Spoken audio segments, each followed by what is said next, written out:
Stand up for righteousness. Stand up for justice. Stand up for truth. I truly believe that thoughts are the greatest vehicle to change. We choose to go to the moon in this decade and do the other things, not because they are easy, but because they are hard.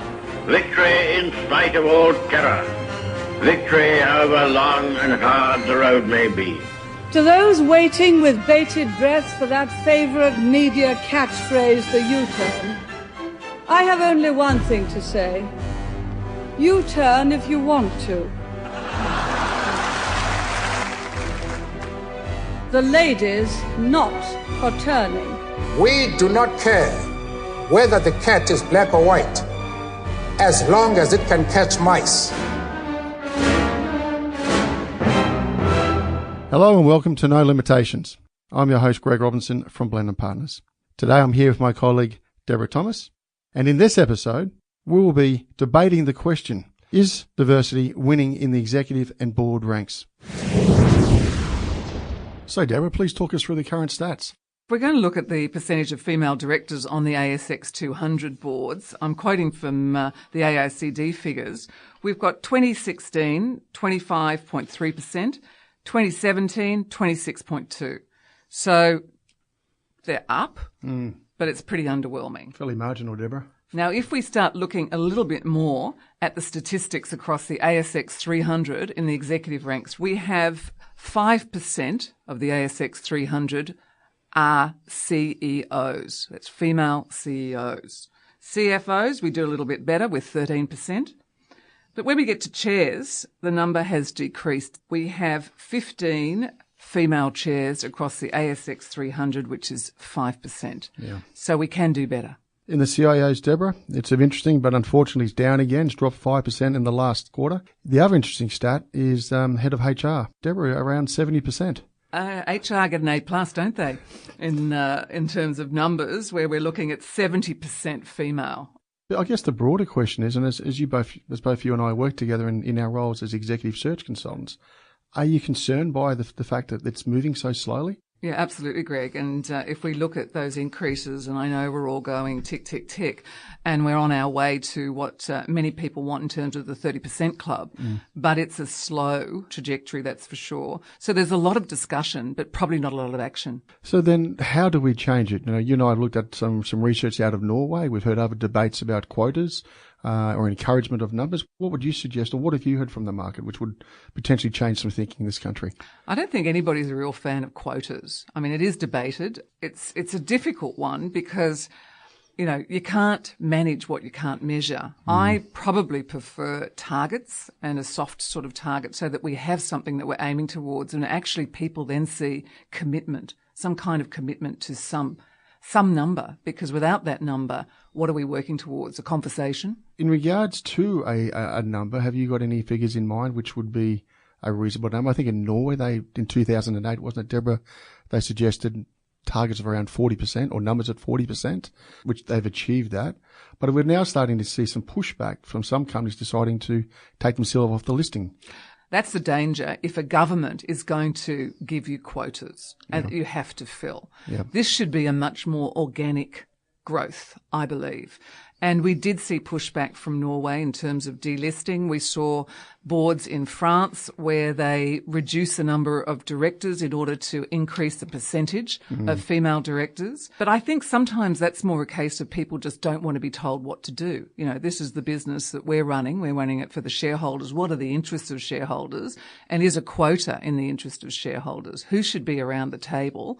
And what is going to be the best board makeup is really the decision of the board and the executive. So do you think there's enough examination given to the actual composition of the boardroom and what each director brings to the table?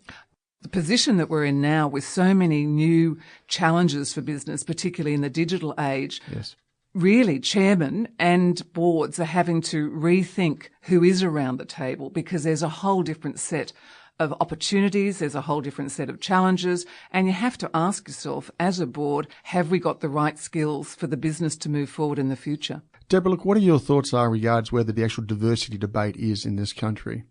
it seems that most of the focus is around gender. Have we lost sight of experiences in other sectors, ethnicity, age? What are your thoughts? It's about diversity of thought. We have a correction in terms of the gender issue that's being made at the moment.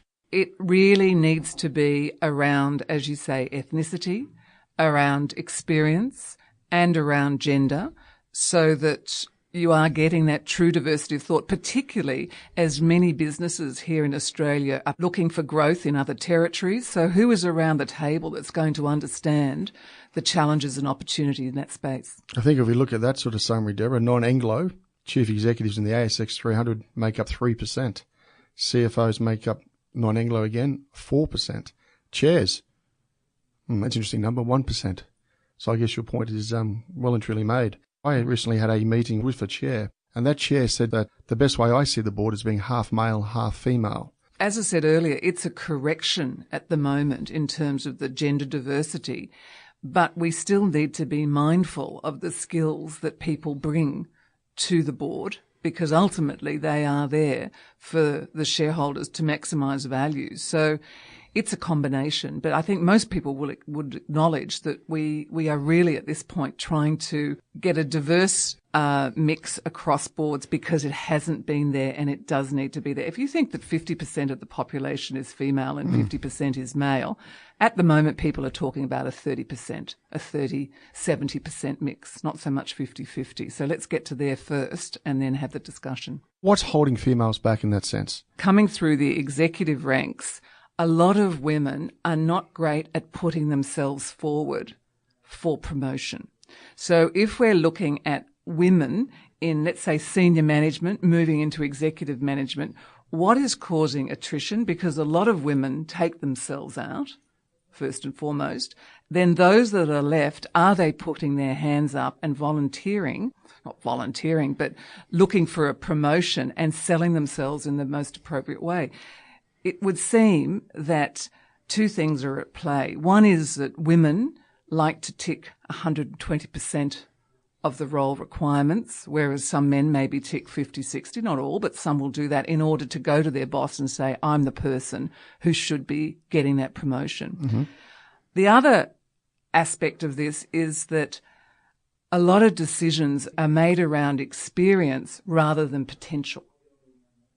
So some of those decisions that are being made are not looking at the potential of the individual, rather what it is that they've done. And perhaps in the case of women moving through executive ranks, there needs to be a little bit more work done on the potential in terms of giving the opportunity, but also in setting them up for success by making sure that they have the support, the education, all of the things that the company can do for that person to help them move up the ladder. Are companies then taking the time to think of building the pipeline in depth, as opposed to maybe a knee-jerk reaction? What are your thoughts? There are a lot of really talented women out there, and there's two ways of doing this. One is you have the normal search with the knee-jerk reaction, God, we need someone. Is correct, yeah. Or you think about who is out there, who can we bring into our business that's got A+ standard, and then we're able to nurture them, to let them grow within the organisation to fill those other boxes. Now, that's not something that happens just by going out and going, get me this person. That is something that needs to be planned. You need to be looking at those people, looking ahead, finding them and bringing them into your organisation, so that when someone comes and taps you on the shoulder and says, I'm going, you've got someone already in mind that's got good cultural fit, that has the skills, that knows the business, that can move up into that position, and you're able to then sort of also tick your diversity box because you've planned that. You have some plans in place for your succession. In my experience, the quality of female talent is absolutely superb, but you've got to unearth it. It is hidden. But if we take, I guess, a more strategic approach in identifying the talent, managing the talent, tracking the talent, and as you say, bringing them in at the right level to set them up and, in a sense, get that confidence. Let's face it, most chief execs or senior executives should know who they're going to move on, and they can bring those people through and set them up correctly. And I think what's interesting here too, Greg, is that, then they can, a lot of people, good people, want to go into a business that is looking ahead. This shows that that business is in fact looking ahead. And it's not going to be just about women. As you look at Gen Y coming into the workforce, they're asking, male and female, a lot of questions about those organisations. Are they organisations that do have a diversity policy? Are they organisations that might have some sort of flexible work hours? How are they looking at families? What is their social responsibility? So if you're looking at it from a bigger perspective, the trouble is that a lot of the businesses that have been successful in the 20th century have a 20th century model. So what is the model for the 21st century? And it'll be the Gen Yers that change that. And I think that this succession planning for diversity, male, female, ethnicity, is important because Gen Y will demand it from an employer. What's going to change in that case, Deborah, around women's confidence? If you go back to that earlier stat, even if we do all this, are they going to put their hand up? Are we building the framework to encourage them to do so? A lot of women lack confidence, particularly if they've taken time out to have their children. They have to come back into the workforce, and it's not easy coming back in if you've been out for a year or two. Confidence is also about having a sponsor or a mentor or someone that you see ahead of you as a role model that takes you under their wing. Now, men are very good at that, and men have been doing that for a long time with other men. It's tricky in some ways because men will have to do that for women in the organisation, and without going into it and opening that can, what does that look like and how could that be perceived in some cases? So some men may be reluctant, particularly in this Me Too society, to actually do that. We won't go into that today. That's a whole other podcast, Greg. But there's a whole range of things, I think, that make women question their ability, and we have to change that. In meetings, the word tokenism comes up, and I'm not a fan of that, and nor is anybody that I know of. What are your thoughts? First and foremost, I hate that word, tokenism. So do I. So I won't even mention that. But you could apply that to male just and as much, female. Absolutely. You know, so I don't think that there are women that are being put on boards that don't have the appropriate skills. I come back to the mix. Some of those women that are going on the boards may not have board experience. So you have to think about how that is managed by the chairman. Yes. That the chairman may have to be more of a sponsor to that director because everybody has to be on their first board sometime. Even a lot of the men who are on many boards and have been directors for many years, they must have had a first day sometime. Is it easy to go to people that you know? I think there's been a tendency to go to people that you know because it's sort of seen to be the safe option. But I think as businesses are changing so much these days, you don't want the safe option so much anymore. In the past, it was probably easy to go to the old network, someone you've been on a board with, mate, come on board. You know, I've worked with you before. You're a proven director. Old school tie. Old school tie, all of that. But things are changing now. Shareholders are demanding more accountability. They want to know the capabilities of the directors. I mean, more and more, we're actually seeing directors at AGMs having to stand up and tell the shareholders why they are appropriate for that board, what skills do they bring, and how are they going to enhance shareholder value. So certainly these days, boards need to be looking at the market, looking at who's been on the board too long, and have some sort of independence and show shareholders that they have mapped the market, looked at all of the options, and that the person they've got is the absolute best candidate for that board at that time. Yeah, so casting the net just to your old club is just not going to get you there anymore. That's what you're saying? Absolutely not. I mean, if anything, I think it's probably going to make sure that you're not elected second time round. I think we're already seeing that playing out in the press at the moment. The other thing we need to consider is how lateral is our thinking about who should be on that board. So, Greg, you know, when you're doing a search, you can come back to the board with your safe bets, and we've all seen that. Yes. But what we need to do, and we need to make sure of, is that we're having some lateral thinking around who should be on the board, taking into account where the strategy is taking the business and setting that business up for the future. Now, in the end, it comes down to the mix, but you have to present some out-of-the-box thinking if we're ever going to be growing businesses within this country and beyond. Look, one of the greatest challenges in this country is actually growth, as we've discussed many times over. And I think you're spot on in what you've surmised there. So you think about appointing a board member for today's environment is completely wrong. We've got to be looking 3-6 years out because they're probably going to do 2 terms, Deborah. And with that, bearing that in mind, it's got to be new thinking. You've got to understand disruption and the pace of change. They've probably got to have more of an international mindset because we are in an international economy now. So I just think to go back to let's go to the club, let's make the obvious phone call, let's go to the mates network is a very sad way for the shareholder. And then my view, my concern is around the shareholder. And the shareholder deserves a better quality executive in the boardroom. And the only way you're going to do that is, to your point, is that you partner with an organisation who's prepared to scour the earth to find out the very best individual who can add that value and help the company take it where it needs to go.